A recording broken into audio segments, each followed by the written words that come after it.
a alma pagã da Escócia. Antes que houvesse livros, havia as vozes. Na Escócia ancestral, essas vozes ecoavam nas montanhas enevoadas, nas florestas densas, nos lagos sagrados. Eram vozes de bardos, druidas, anciãos e guerreiras, carregando lendas através dos séculos. Narrativas que formam hoje um dos tesouros mais poderosos da literatura pagã europeia, os contos celtas escoceses.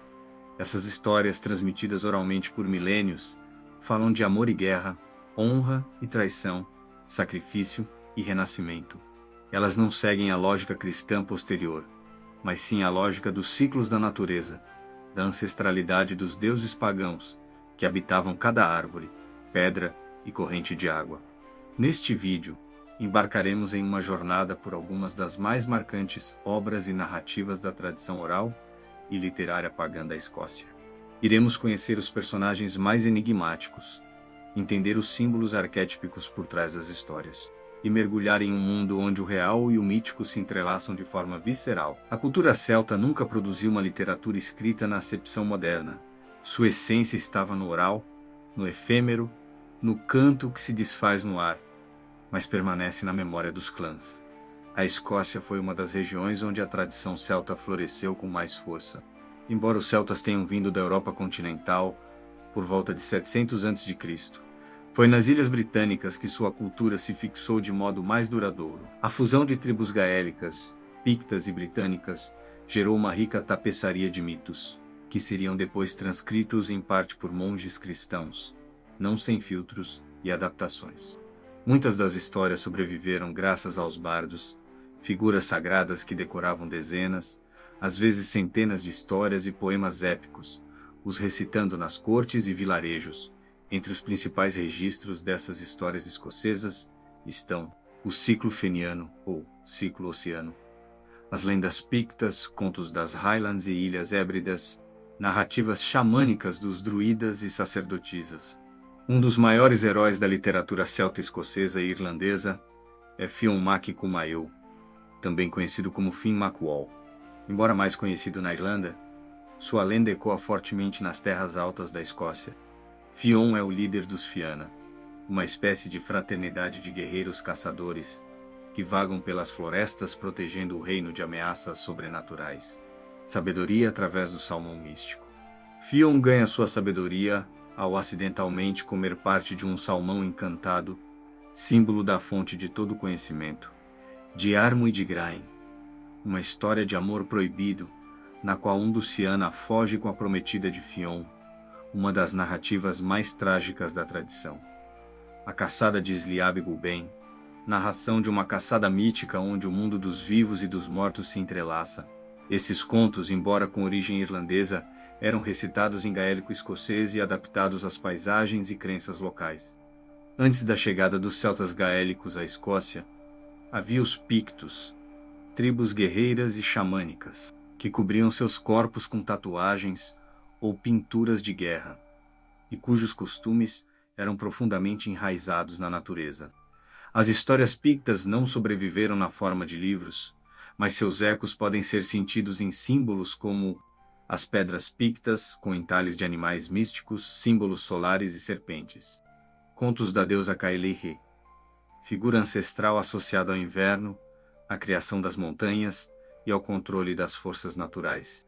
Narrativa sobre shape-shifting, em que guerreiros ou sacerdotisas se transformam em animais, principalmente cervos, lobos e águias. Essas lendas são registros de uma espiritualidade animista, na qual tudo na natureza possuía espírito e voz. Talvez nenhuma figura represente tanto o espírito da literatura pagã escocesa quanto a Cailleach, a velha sábia ou bruxa ancestral. No inverno, ela traz as nevascas, esculpe montanhas com seu cajado, congela os lagos. A cada primavera, ela desaparece, dando lugar à deusa Bride, em uma clara metáfora para os ciclos de morte e vida da natureza. Ela não é malvada como vilãs cristãs, mas sim uma força natural, severa, mas necessária. A Cailleach aparece em múltiplas histórias das Highlands, às vezes como inimiga dos heróis, às vezes como guia espiritual, e outras como mãe de todos os clãs. As Ilhas Hébridas, no oeste da Escócia, são berço de algumas das histórias mais líricas e misteriosas da tradição celta-escocesa.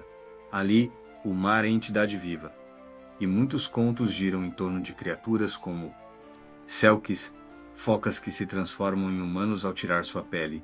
Muitas histórias envolvem humanos que se apaixonam por selkies e escondem sua pele para impedi-las de voltar ao mar. Kelpie, espírito aquático que assume forma de cavalo, atrai viajantes para montá-lo e então os arrasta para a morte nas águas.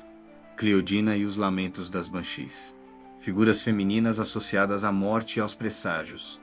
As paisagens das Hébridas com seus penhascos, ventos e névoas imprimem um tom melancólico e sublime às histórias da região.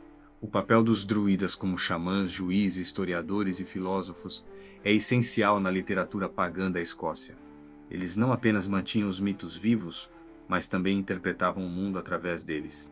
Características dos druidas na literatura: domínio da palavra. Sua magia está no verbo, no encantamento, conhecimento das plantas, estrelas e ciclos da natureza. Capacidade de se comunicar com os deuses e os mortos. A literatura pagã escocesa valoriza o conhecimento oculto, muitas vezes acessado por meio de provações, como jejum, isolamento, sonhos e visões. Não podemos entender a literatura celta pagã sem decifrar seus símbolos. A Triskelion, símbolo de 3 espirais, representando os ciclos da vida, morte e renascimento. O carvalho, árvore sagrada dos druidas, símbolo de força e conexão entre os mundos. A espiral representa o fluxo da energia da vida. A lança, a espada e o caldeirão, objetos mágicos dos deuses celtas. Esses símbolos aparecem nos contos como objetos mágicos, lugares sagrados ou até encarnações de personagens.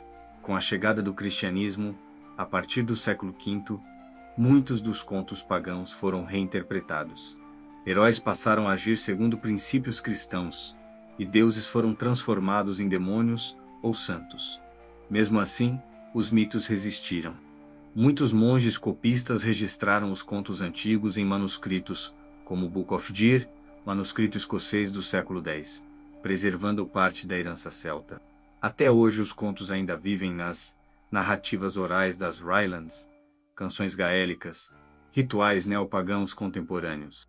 Fantástica literatura moderna, influência em Tolkien, por exemplo.